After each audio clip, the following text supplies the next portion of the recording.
Welcome to Dance to Heal. I'm your host, Jenny C. Cohen. Join me as I share stories of how dance and movement can bring healing in a way that is safe and tailored to your life. I'm a cancer survivor, mother of two, and an award-winning performer who found that movement was vital to my recovery. I created Dance to Heal Wellness and also authored the best-selling book, Outside in Recovery, Dancing My Way Back to Myself After Breast Cancer. I will bring new techniques to help you on your dance journey and healing path. Are you ready to move? Dance to Heal starts now.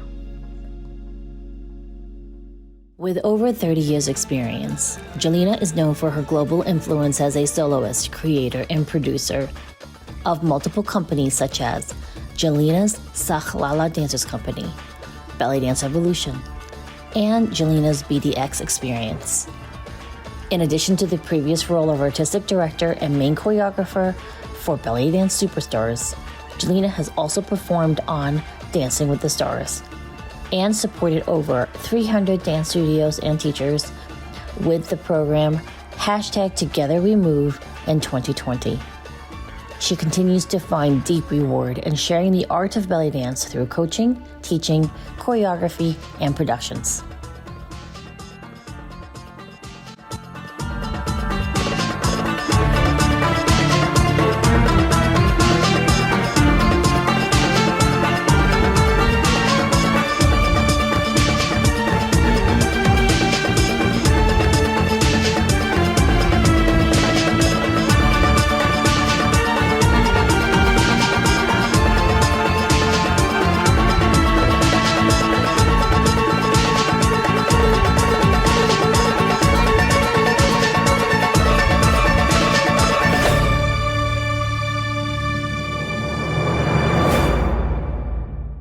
Without further ado, I am so honored to be here in Jillina's home and introduce you officially to Jillina. Hello. I should say aloha. Welcome to Maui. This is the backyard, so come visit me. I'm always excited when friends come to the island. And I always tell them, come over, I'm going to spoil you. I'm going to create a beautiful, healthy, delicious lunch for you today, and we'll sit here and just enjoy time together. Yeah. Yeah. So this is actually the location of Jillina's Maui retreats. Yeah, Maui Dance Retreat. Yeah. Do you have any coming up at all this coming winter? I have January, so we do one in January, and then we have a second one in February, March. So I do 2 a year, and I do it during whale season, because that's what's really unique about Maui. It's a whale sanctuary. About 13,000 humpback whales come passing right through there. You can see the blowholes, and it's a really special location. And it's a very intimate setting because it's only 10 of us. 10 of us, we share all our meals together here. I do a lot of the cooking. I take pride in that. I love it. I will spoil you. There's a cold plunge over there. There's a sauna. There's a jacuzzi. There's a swimming pool. And we just spend a lot of intimate time together. So it's what's unique about that one specifically, it's because it's artist development. So I give personal feedback coaching on each individual artist. So they come and present a piece. We also work on a lot of technique and choreography that I share, but we also do yoga, overlooking the ocean. We have, it's really like a healing type of scenario. Yeah. I love that. So we're going to put a link down here in the bottom of the screen for you to check it out. It sells out really fast, so make sure you get on it and get on Jillina's email list, okay? All right, Jillina, give us a scoop. Like, who is Jillina? Because I have some of my members they don't know you're so famous in our dance circles. But someone who's brand new to dance, because I'm hitting some of you now. Who are you? I'm just the girl next door. You know, when I teach, or I was just teaching in Rome recently, and I was looking out at over 100 students in front of me, and I always feel like I'm that person. I'm just that hungry dancer that just keeps wanting to learn and grow. And I don't see myself as this famous person. I just see myself as this hungry dancer, and hungry for knowledge and hunger for growth. I think the thing that has kept me around for over 30 years in the belly dance community, teaching, producing, directing, and all of those things, facilitating retreats, is consistency. Being consistent, consistently showing up, and it's not always perfect, but I'm consistent of showing up. And if I make a promise that I'm going to be there, am consistently showing up and being there and being on time. And that's kind of who I am as an artist, is somebody who continues to be hungry for growth. Yes. So speaking of growth, Yeah. will you share with us the role of dance in your life, how it was first introduced, how it's evolved, what it is now for you? Well, the name of my company is Evolution. So We didn't plan jazz that. heads. Yeah, I know, but you do it. You do it. It's like an instinctual thing. So evolution, and I love that you say evolve, because as human beings we're evolving, as artists we're evolving, as a dancer I'm evolving. I'm constantly evolving. So I got into dance not as a young child. I wasn't like dancing from 3 years old. So I was, you would call me late. I kind of got into my teens, and then late teens, and then I took it a lot more serious in my 20s, and just got obsessed with it. Got really, really obsessed with it. So I started with like sort of jazz and contemporary and hip hop. Then I found belly dance, and it was love at first shimmy. I always say that. I traveled to Egypt. I dove very deep into that, and really dove deep into the training, trained really, really hard, and then worked really hard. And I would just kind of have that balance of taking what I learned, applying it, going back and applying it. And I just had that cycle for a long time. And it helped me to grow really fast in the community. And then over the years, then I became a director and a choreographer, and I started my Sahlala dance company. And then I joined Belly Dance Superstars, and I was the artistic director and main choreographer. There was a lot of other choreographers there. Toured as one of the performers. What a great, exciting, incredible experience. Challenging, lots of crazy challenges. That's how I met her when she was touring Back in the day. in Boston. So yeah, that's right, in Boston. And reflecting back on that, is like, God, I've really evolved a lot. So looking back through that, then I started Belly Dance Evolution, and from that I grew into the BD experiences, which is very exciting for me, because it's really creating new opportunities. And I just go in as a director, and I just give all my time and energy to elevating other dancers, as a coach, as a director. And it's really something that I'm proud of, I have to say. So coming from the baby belly dancer into the teacher role. And one thing I will say is that back in the day, I think I told you this story, but when I used to do across the floor, like if you've ever done, jazz or contemporary, there was across the floor, pas de bourrée, chaîné, chaîné, jeté, and all of that. I would literally panic because I was the worst one in class. I couldn't do it. I wasn't capable. I didn't have good technique. I would have like flooding tears coming across. And I would just cry my way across the floor, but I did it. I kept doing it. I kept showing up. I was always literally the worst one in class, but I did it consistently. So if you told that dancer, Jillina, so many years ago, that I would become a teacher and a coach and a director, I don't think I would have believed it.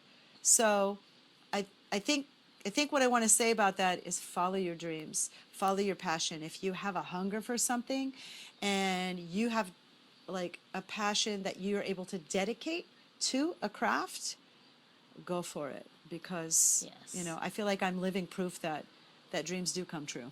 Yes, yes. And I do want to also make sure that our audience understands Jillina is also a phenomenally inspiring and moving performance artist. Thank you. So how has that changed your performance aspect of this job? Because I'd like, if you go and follow her on YouTube and find all the videos of Jillina, you're going to see how she shifted and changed and morphed. Because like now these days, all she has to do is walk on stage, do one little move, and those of us who know her, even those of us who don't know you, we are moved. What has shifted? It's been different. Something shifted.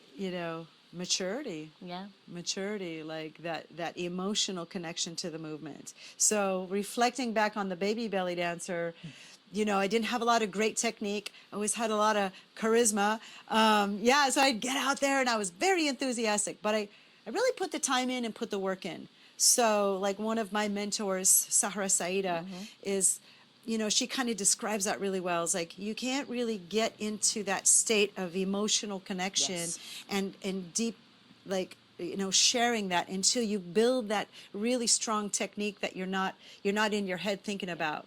and it's in your body, and you've built that muscle memory, and you built that myelin in your brain, Yeah. that it flows through you, that then you can really start connect emotionally to that, and then using your life experiences. That's big. That's big because my first teacher, when I was a baby dancer, would say to me, "You don't have a story to tell until you're in your 40s," which is not to say we don't have Yeah. some phenomenal younger dancers. Absolutely, yeah. And yet, at the same time, someone who, because I'll be 55 in July, right? So, like, it's a different movement energy Yeah. when someone True. who's seen life has danced versus, even if they're beginner dancers, Yeah. technically, they move I differently. think it's an important topic with our community is ageism and how that relates to what we do, who we're hiring, who we're seeking after.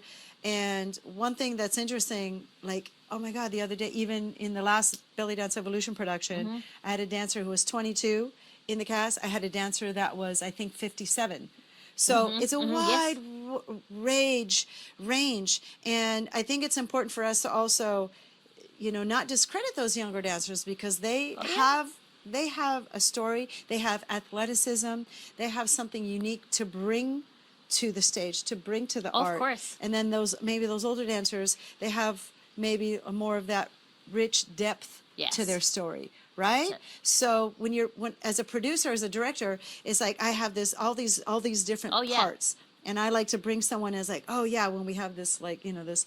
The flying fan veils, I want to have someone like maybe a little more athletic there. And when I have a slow taksim or kalsum, I might pull out the more mature dancer for that. So both have to have the technical, ability. Of course. Right. But it's interesting to see how that's evolved. And I feel like I'm able to tap into that more and being confident and secure in myself. I used to start to get, a couple of years ago, I was getting insecure about aging and feeling like, do I still have it? What the hell am I doing here? Right before you go on stage, and like the freak out thing. And then just realizing like, okay, I'm asking myself, have I done the work? Have I put the time in? Have I rehearsed this presentation? Is this really prepared? So that's something that always gives me confidence, is putting the time in and preparing it. And knowing that I have something to share when I get to the stage. Am I going to be doing like the spins and the Turkish drops? Probably not. Well, not this year. I don't know what's going to happen next year. Anything could happen. I got my splits back, by the way. It's very exciting. That's very exciting because I lost it for a couple of years. Somebody stole it in the middle of the night. Have you lost your splits? Oh, girl. They come and go, but You know. what? If you keep working at it, so I started my yoga practice and I started like doing something consistently daily. Like I have a 15-minute practice that I do every single day, non-negotiable. Boom. See, I here's the get key, up. though. Yeah, that whole practice thing, because in our previous episodes, we talk about having some form of movement that gets you in your body. In your and body. This is basically what you've been doing. Yeah, You really I get on the incorporate mat that and in. it's non-negotiable. So, especially living here, it's like I get up really early because I like to live with the sun. I get up really early. I get on my mat. I do my yoga practice. I do a meditation, and then I get in the sauna and the cold plunge. Yeah. So I do like a physical thing there, Yeah. and then after that, not every day, but then maybe I'll add like a weightlifting or a cardio. Or go hiking for more of my cardio. I like to be outside. So, but doing something consistently, at least 5 days a week, can make transformational changes. yes. And everybody is like, oh, I'm so busy. Everyone's walking around with their busy trophy, but it's Busy like, trophy. really, you don't have 10 or 15 minutes? Are you a surgeon? Yeah. I'm a dancer. Like, everybody calm down. That's what I want to say. I know. That's simple. Some of my clients, I'm like, can you just do energy clearing 5 minutes a day? I don't have to. 5 minutes. 5 You're on minutes, your yeah. phone Yeah. longer than that. Yeah. On average per hour. Forget about per day. Yeah. Per hour, you're longer Yeah. than that. So why would we not deserve that for Right. ourselves? Just even that check-in daily. Okay, next question. Yes. If a person who sees you on stage is Yeah. so enthralled and they want to take classes, what do you suggest they do? Having an in-person teacher is incredibly valuable. So also what we discovered through COVID, through this like terrible situation, is now we have access to the whole world. So there's all kinds of online opportunities. I've taken advantage of that, certainly, and trained with people that I've always dreamed of training with. And I've connected with students from 15 or 20 years ago that have come back into my life, and then we train together online. So I do think that also having an in-person teacher is incredibly valuable. So find somebody local, something that you can do consistently, that's not a 2-hour drive. You know, if you can find that in your area, and a couple times a week, or even if it's once a week, and then take an opportunity for the online training, because there's a lot of good stuff out there. And I think having consistent training and a consistent practice will get results. If you do it once a week, you're probably not going to get the results. Right. And I would say at least 3 times a week, an hour and a half would be like kind of almost the minimal if you really want to start to see progress.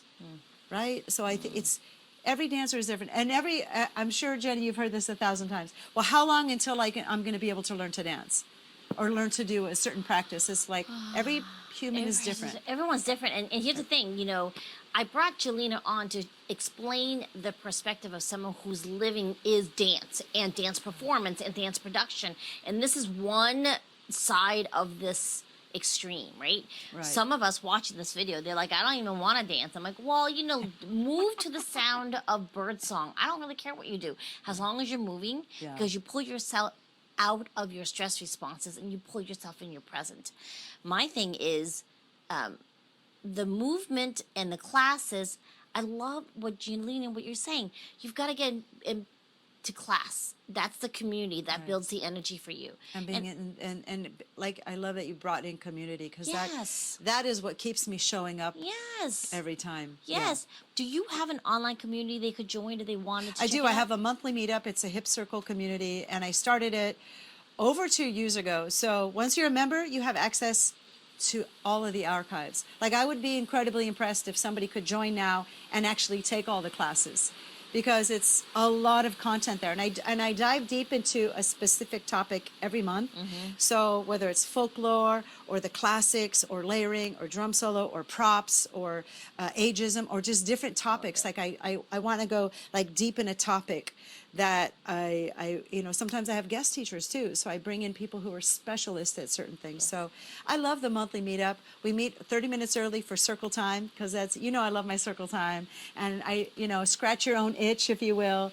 I love being in a circle and having a discussion and talking to dancers from around the world with different perspectives and just sharing an anecdote, if you will. But that's kind of also the very special thing for me. So we circle up, and then we do a 90-minute class, and then it's recorded and it's archived forever. So it's pretty special with that. But community, that's why it's called the Hip Circle community. Yes.